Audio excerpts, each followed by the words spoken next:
ये आपके छोटे बच्चे मानो रेशम के लच्छे, इन्हें रखना जरा बचा कर ले चलना रस्ते अच्छे।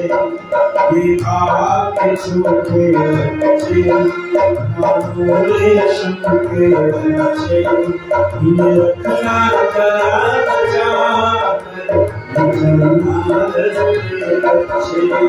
ये आपके छोटे बच्चे मानो रेशम के लच्छे, इन्हें रखना जरा बचा कर ले चलना रस्ते अच्छे।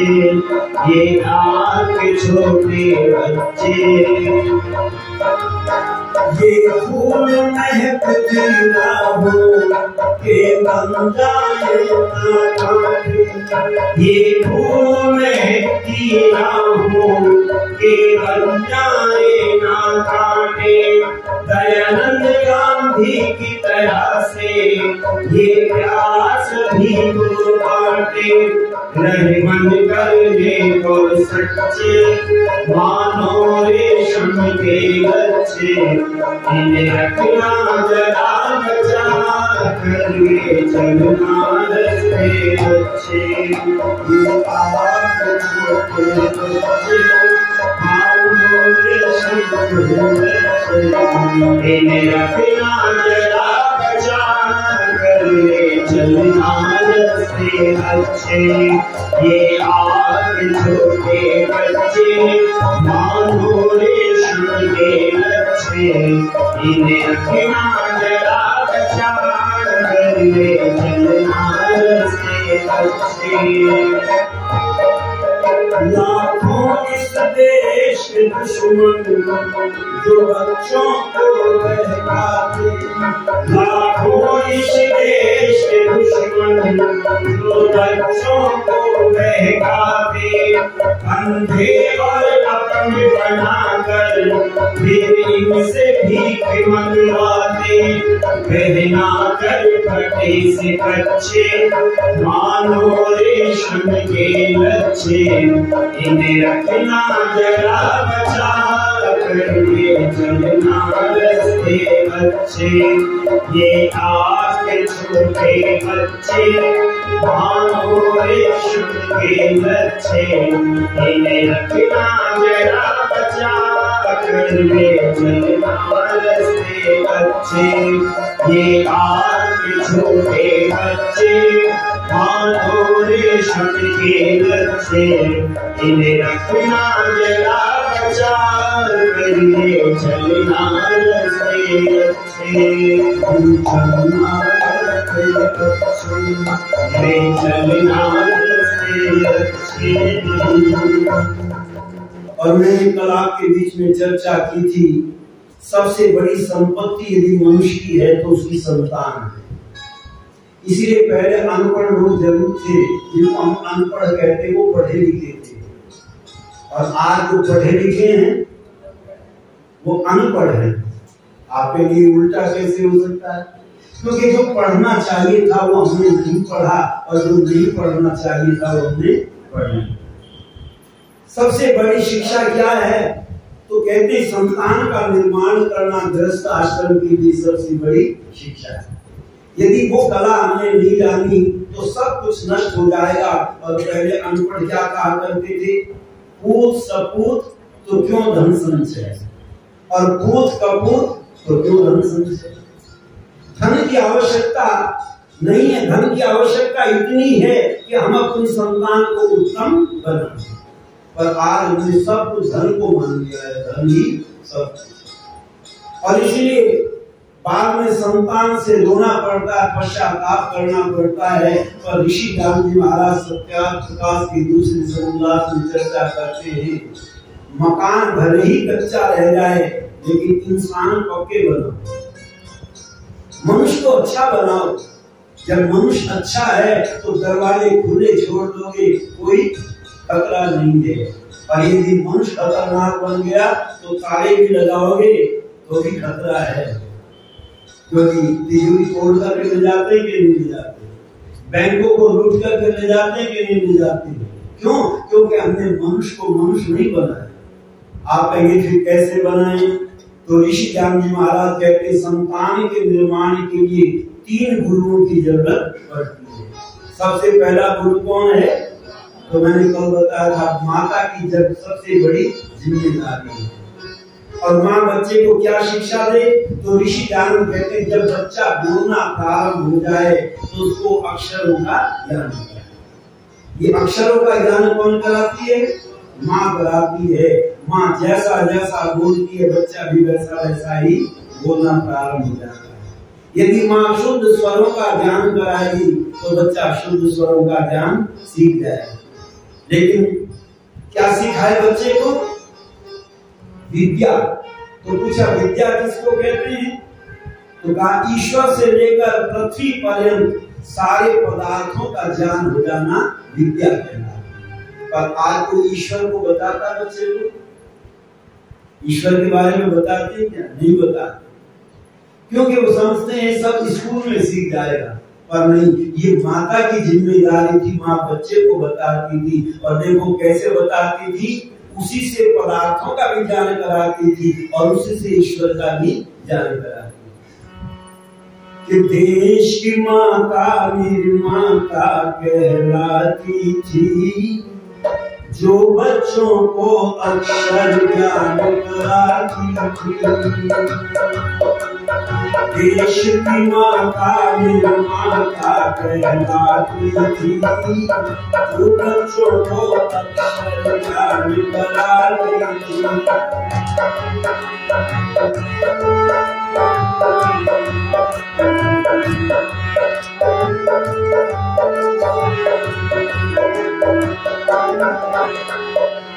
सबसे पहले बच्चा जब छोटा होता है तो क्या बोलता है? बोलता है। तो माँ ने सिखाया बेटा जो बच्चा बोल रहा है उसी को सिखा रही है।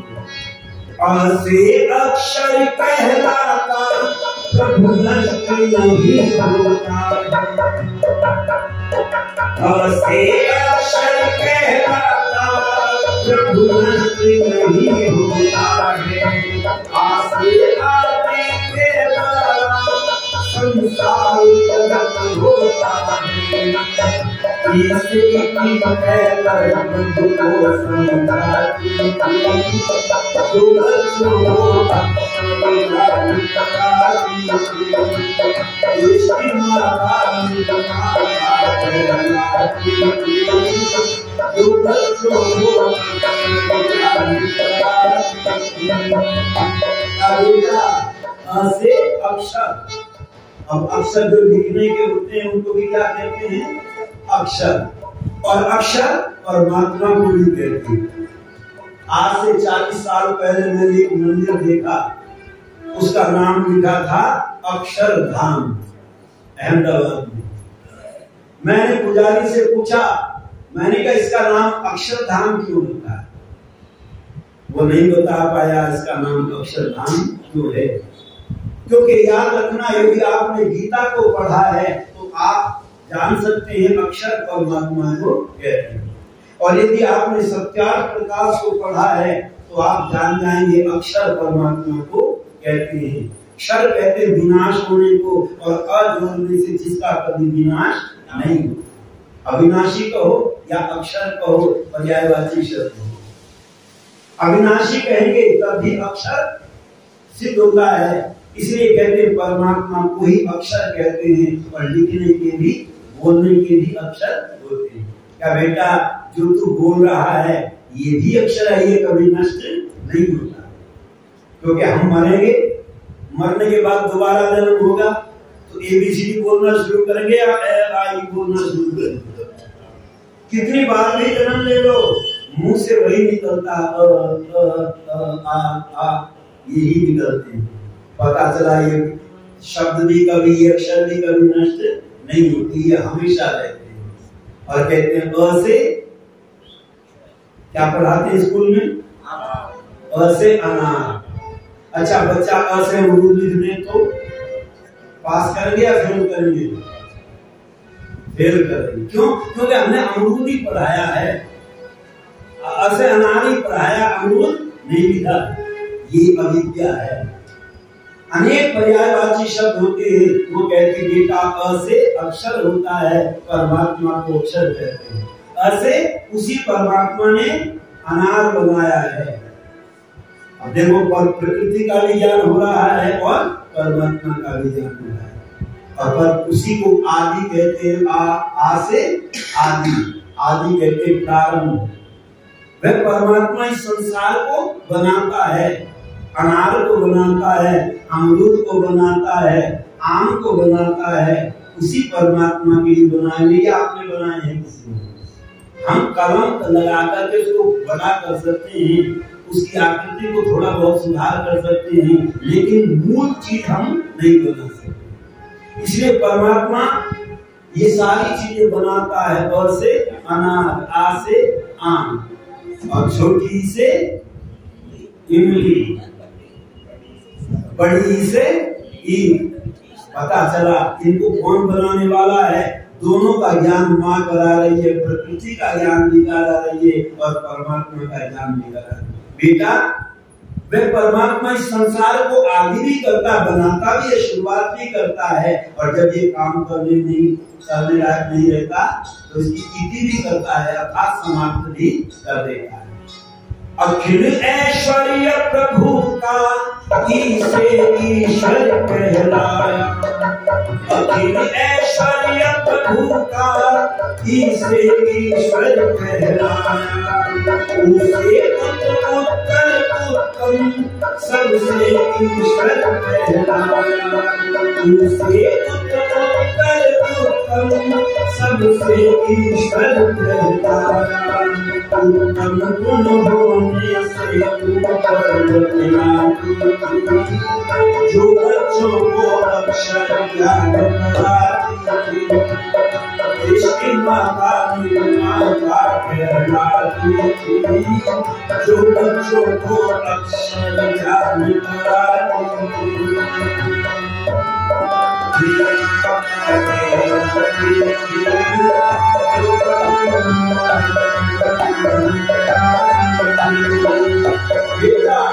व्यक्ति से ईश्वर, परमात्मा को बड़ी ई से क्या लिखते हैं? ईश्वर। वह ईश्वर क्यों कहलाता है? वह हमको ऐश्वर्यों का देने वाला है, इसलिए ईश्वर कहलाता है। क्योंकि ये गुण परमात्मा के अंदर भी और मनुष्य के अंदर भी है। जब मनुष्य ऐश्वर्य को प्राप्त कर लेता है तो हम उसको क्या कहते हैं? ईश्वर, ऐश्वर्यशाली।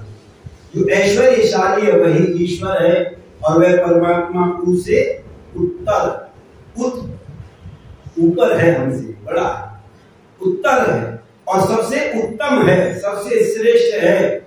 और वह परमात्मा उत्तम गुण होने से क्या कहलाने लगा? वह सबसे ऊपर है। और सबसे ऊपर का लोगों ने क्या लगा लिया? चौथे आसमान में, सातवें आसमान में। हम भी उनकी देखा देख क्या कहने लगे? अरे ऊपर वाला ही जाने, हम नीचे वाले को नहीं जानते, हम भी कहते हैं ऊपर वाला ही जाने। ये देखा देख शब्द प्रयोग करने। पर ऋषि कहते हैं वह गुणों में सबसे उत्तम है, सबसे श्रेष्ठ है, इसलिए सबसे ऊपर कहलाता, हम सबसे बड़ा है। और वह परमात्मा कितने हैं? बेटा, बेटे ने कहा से एक है ईश्वर सारे जग का निर्माता। से एक है ईश्वर सारे जग का निर्माता। ऐसे ऐश्वर्य प्रदाता वो ही है पिता और माता। ऐसे ऐश्वर्य प्रदाता वो है पिता और माता। उसे ओम का जप कर ध्यान लगाती थी। उसे ओम का जप कर ध्यान लगाती थी। जो बच्चों को अक्षर ज्ञान कराती थी। उसकी माता कहलाती थी। जो बच्चों को अक्षर ज्ञान कराती थी।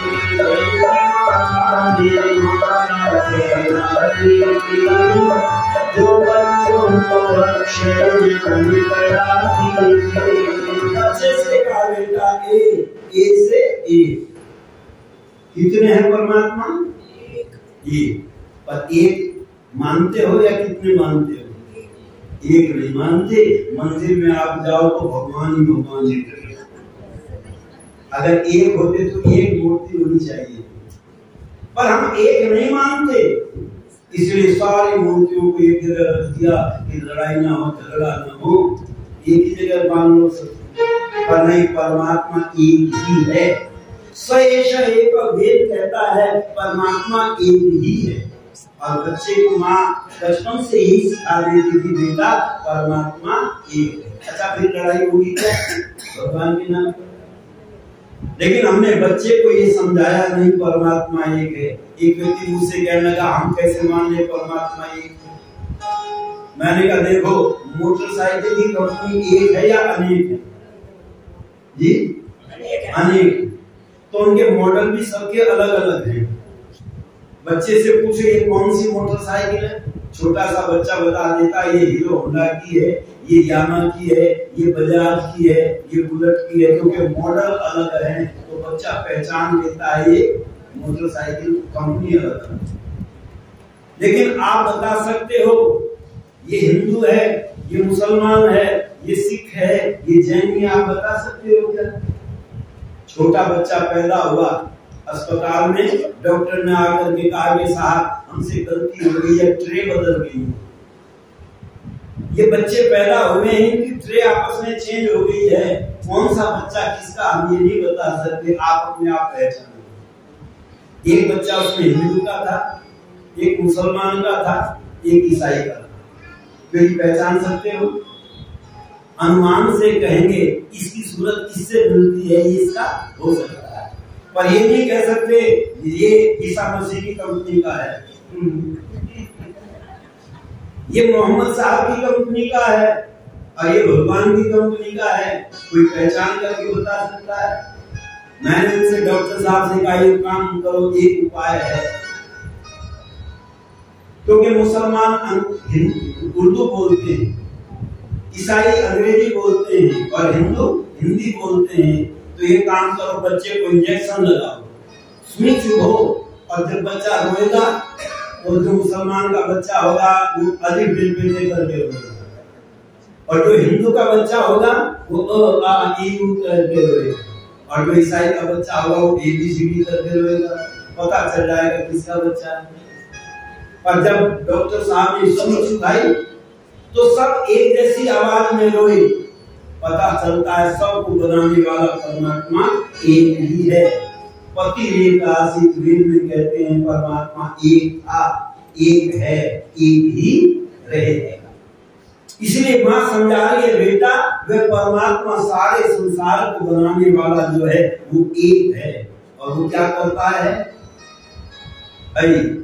वो ऐश्वर्य देने वाला है। ऐसा ऐश्वर्य देने वाला, गृहस्थ में सबसे बड़ा ऐश्वर्य देने वाले माता और पिता, वो सबसे बड़े ऐश्वर्य बच्चे को देते हैं। और इसीलिए ऋषि ज्ञान कहते हैं यदि तुम परमात्मा के दर्शन करना चाहते हो तो अपने घर में करो। तुम्हारे घर में माता है और पिता है, वो तुम्हें ऐश्वर्य देते हैं, पर परमात्मा उससे भी बड़ा ऐश्वर्य देने वाला है। क्योंकि वेद में आया है तुम हीना पिता वसु तुम माता शत्रु वधु। हे प्रभु तुम मेरी माता भी हो और तुम मेरे पिता भी हो। इसको और सरल करके लिख दिया त्वमेव माता च पिता त्वमेव बंधुश्च सखा। लोगों ने कहा ये भी संस्कृत में लिख दिया, हमें तो संस्कृत समझ में नहीं आती, इनको अंग्रेजी तो समझ में आ जाती है, उर्दू तो समझ में आ जाती है, और सब चीज समझ में आ जाती है, पर संस्कृत समझ में नहीं आती। अच्छा, संस्कृत हिंदी से ज्यादा मिलती हुई है या अंग्रेजी ज्यादा मिलती हुई है? कल को नरेंद्र मोदी जी घोषणा कर दें जो अंग्रेजी पढ़ेगा उसकी नौकरी नहीं लगेगी, जो संस्कृत पढ़ेगा उसकी नौकरी लगेगी, तो संस्कृत समझ में आ जाएगी या नहीं आएगी? सबको समझ में आ जाएगी, क्योंकि हम नौकरी के लिए पढ़ते हैं। अंग्रेजी समझ में नहीं आती लोगों के, पर फिर भी जबरदस्ती पढ़ते हैं, क्योंकि नौकरी लगी थी। ये नौकरी की भाषा है। यदि संस्कृत को नौकरी की भाषा बना दी जाती तो संस्कृत सबको समझ में आया। और वैज्ञानिकों ने मान लिया संस्कृत जैसी संसार में और कोई भाषा नहीं है जिसका सभी भाषाओं में अनुवाद किया जा सके। ये संस्कृत है। पर क्या करें, गुलामों को तो गुलामी की भाषा पढ़नी पड़ती है। हम सबके गुलाम रहे हैं। हमने अपनी भाषा को छोड़ दिया और हमने गुलामों की भाषा को सीख लिया। पर हम बच्चे को सिखाते थे, बेटा वह परमात्मा ऐश्वर्य देने वाला है और उसका नाम क्या है? तो बच्चे ने कहा ओ। हाँ बेटा, ओ से ओम। ओम ही परमात्मा का मुख्य नाम है और इसी से परमात्मा की उपासना की जाती है। ऋषि जान भी लिखते हैं, यदि तुम कुछ भी नहीं जानते तो केवल ओम नाम से ही परमात्मा का स्मरण करें। कैसे करें? उसके साथ में क्या हृदयों को जोड़ करके ओम भू। प्राणायाम में क्या करते हैं? संध्या में प्राणायाम मंत्र बोलते हैं तो उसमें बोलते हैं ओम भू, ओम भुवः, ओम स्वः, ओम महः, ओम जनः, ओम तपः, ओम सत्यः। कहते हैं केवल इतना तो याद कर सकते हो। इसलिए कहा बेटा उस परमात्मा का मुख्य नाम ओम है और ओम को सारे संसार के लोग मानते हैं। आरती गाते हैं तो क्या कहते हैं? ओम जय जगदीश हरे। मंत्र बोलते हैं तो ओम भूर्भुवः स्वः। ओम को सबसे पहले लगाते हैं, ये पहला नाम। और ऋषि जान लिखते हैं बच्चों को जब विद्यालय में पाठ पढ़ाना प्रारंभ करें तो ओम से ही प्रारंभ करें और ओम से ही उसका समापन करें। पर हमने क्या सिखाया? ओम ही औसे औषध जो सब जग का दुख हरता। ओम ही औसे औषध जो सब जग का दुख हरता। हमसे अंत तक कहलाता हृदय सब जग का करता। अहसे आहा कहकर नरेश जो बच्चों को अक्षर ज्ञान देश की माता मेरी माता कहलाती थी। जो बच्चों को अक्षर ज्ञान कराती थी। देश की माता मेरी माता कहलाती थी। जो बच्चों को अक्षर ज्ञान कराती थी। औषध, औषध, औषध किसको कहते हैं? दवाई को। और बीमारी होती है तो हम दवाई लाते हैं, पर दवाई कहां से लाते हैं?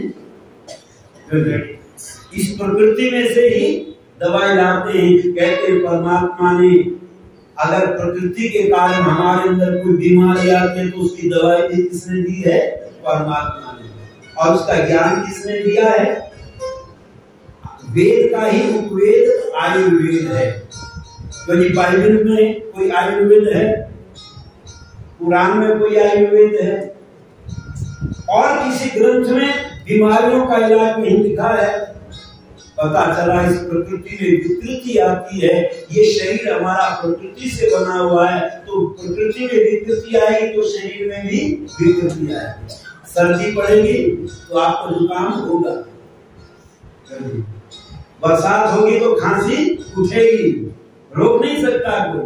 ये परिवर्तन प्रकृति में आएगा तो शरीर में भी आएगा, लेकिन उसकी दवाई कहां से मिलेगी? कहते दवाई इस प्रकृति में ही है। जिसने बीमारी पैदा की वही इलाज भी करेगी। और परमात्मा ने उसका ज्ञान आयुर्वेद के रूप में हमको दिया। उसका एक अलग ग्रंथ बना दिया जिसको आयुर्वेद कहते हैं। अच्छा, अगर वेद पढ़ोगे तो फिर अलग से और चीज पढ़नी पड़ेगी क्या? आयुर्वेद भी आ जाएगा। सारी विद्याएं उसके अंदर आपको मिल जाएंगी।